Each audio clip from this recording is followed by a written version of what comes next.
Welcome everybody to this BeeWyzer interview on philanthropy and philanthropic strategies. I'm grateful, truly grateful to Andreas Rickert that he is here today with us. Andreas is the founder and CEO of Phineo, think and do tank. I think you will explain maybe briefly a little bit what that means.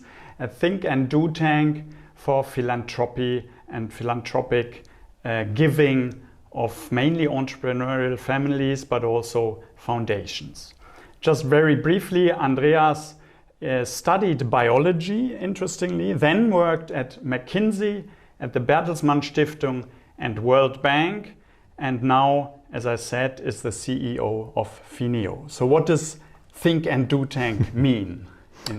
First of all, thanks for having me.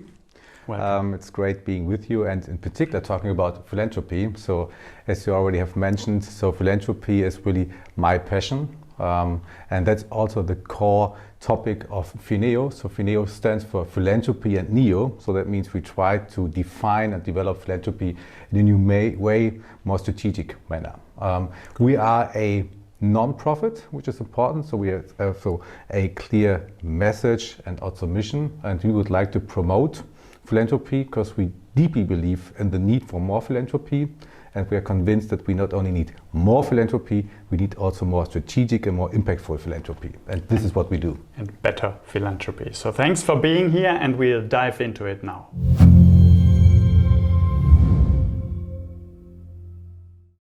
Andreas, so now let's dive into the subject of philanthropy.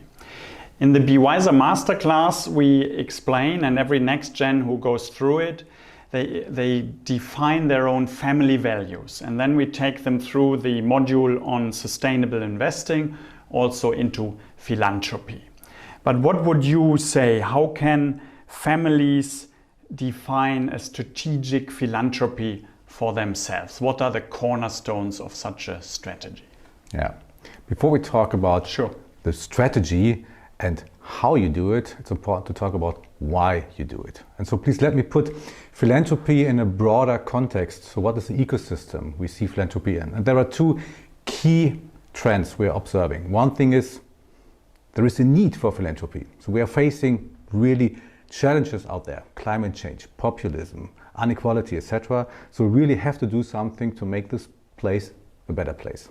And so this is on the need and the urgency side. At the same time, we see, I think, a global trend that people, and this really includes all people, not only wealthy people, everybody is looking for purpose. So people do see that they want to contribute to solve the issues we are facing. So these are the two mega trends, and here philanthropy comes into the plane. So it's important that we see that philanthropy is not the only solution, but it's part of the solution. And I'm very grateful that in particular in wealthy families, the next gens are the driving force. So they are in the position that they can do something, and then position that they want to apply their business sense, their values to do strategic philanthropy. So that's a broader context. And now to your specific question.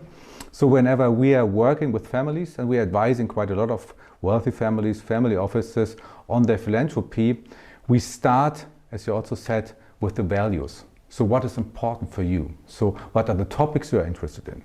What are the approaches you are interested in? So are you interested in climate change? Are you interested in education? Do you want to work with children? Do you want to work with intermediates? So to understand, so what are your topics? What are your approaches? And once you have defined all those things, then you start to implement the strategy. So it's quite a long journey, but I can assure you it's also a fun journey, because philanthropy, yes, we want to have strategic philanthropy, but that comes with the same fact that also it's very enriching. It's enriching, and it should be fun for a family to do it. I mean, to give should be a great thing to do, and it can be very individual, I take it from It has to be. It has to be. I mean, that's a difference towards, for example, governmental giving. So governments, they have to justify why they're doing something. So they have also to be in the position that they cannot support some specific individual group. That's on contrary with philanthropy. So you can have your own perspective, you can have your preferences, and you can build the strategy on your own interests. So would you mind explaining one project that you did, the Scala project for Susanne Klatten? What was that, and what can other families learn from this approach? Yeah. So probably you can learn a lot from that. And of course, due to the motivation. So we have a individual, an entrepreneur, Susanne Klatten, and she came up with the idea of contributing to solve issues by doing a donation of 100 million euros. So that's quite a bit. At the same time, she said, I want to use my business sense when doing philanthropy. And that's why we developed a strategy with her, which we use in the case of venture philanthropy. So you're combining the approaches of VC with philanthropy. So more precisely, so what we did is we really started from scratch. So we said, okay, so what are the topics you are interested in? So we came up with 4 topics, so including working with elderly people, working in crisis areas, etc. So we had 4 different topics. Then the second question was, so what kind of organizations do you want to support? Because when you work with nonprofits, then you can choose small organizations, you can choose big organizations, the Red Crosses of the world, but also very small social businesses. So we defined what kind of organizations we would like to support. And actually we defined that we would like to have the entire spectrum. Then thirdly, the question is, how close do you want to be to your grantees? And we defined that we really would like to be very close to organizations, not doing operational work, but very supportive, working with the portfolio. So you would, or this initiative would donate to those organizations, exactly. But you still work closely with them. Exactly, and that's why we use the analogy of venture capital. So you are giving money and you're supporting your investees, but you're not doing it operationally yourself. So we finally came up with 4 topics, also with a regional scope, mainly focusing on Germany, a little bit international, and also the size of the portfolio, so roughly 100 organizations. And then we made a call. We got more than 1,900 applications. We did a very rigorous due diligence and filtered out roughly 100 organizations. And then we start working with them.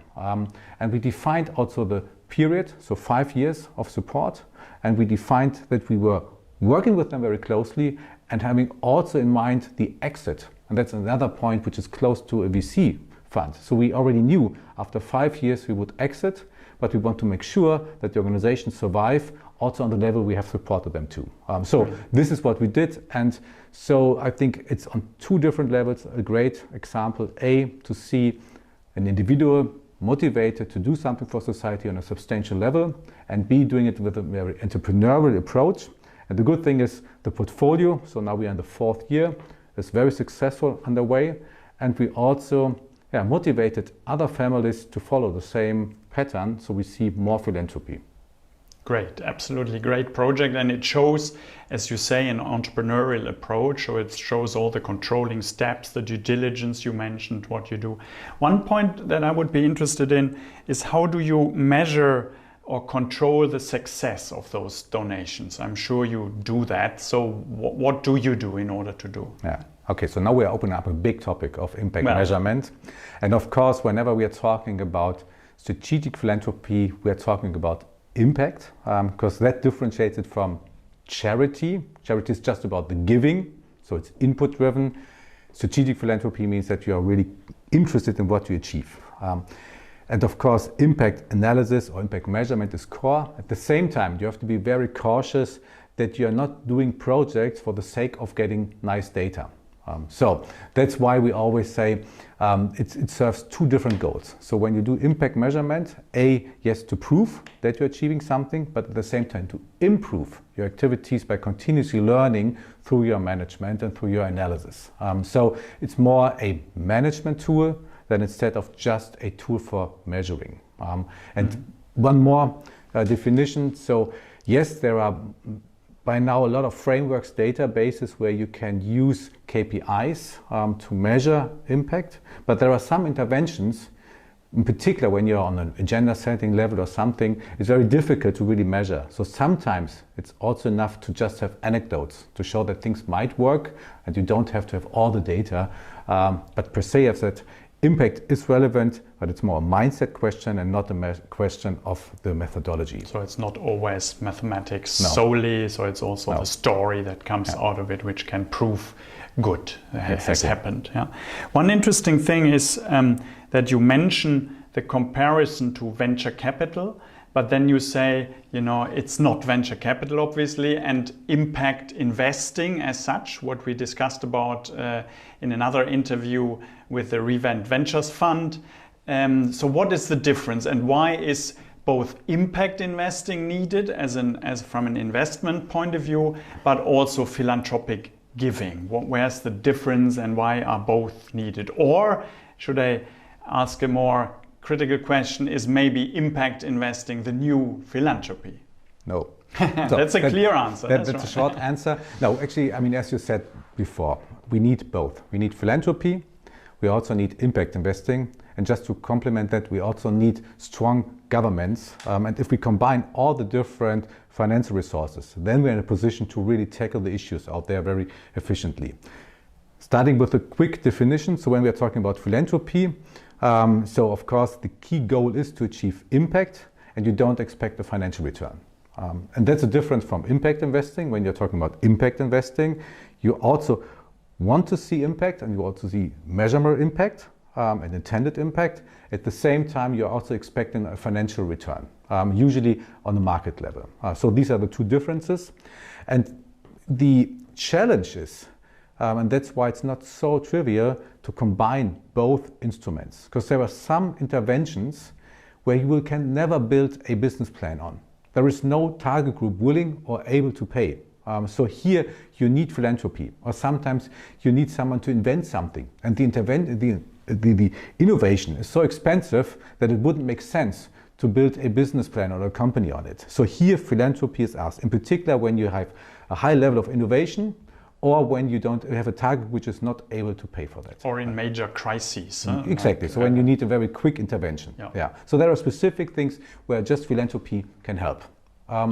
But looking at the numbers, philanthropy will never have the volume to really solve at scale global issues, but also national issues. Just to give you one example, when we take all the money from foundations in Germany focusing on education, and that's the issue most foundations are focusing on, then we can have the schools running in Germany for 1 week. So philanthropy cannot really, at scale, really solve issues. And that's why we need governments, and we have to mobilize the capital market.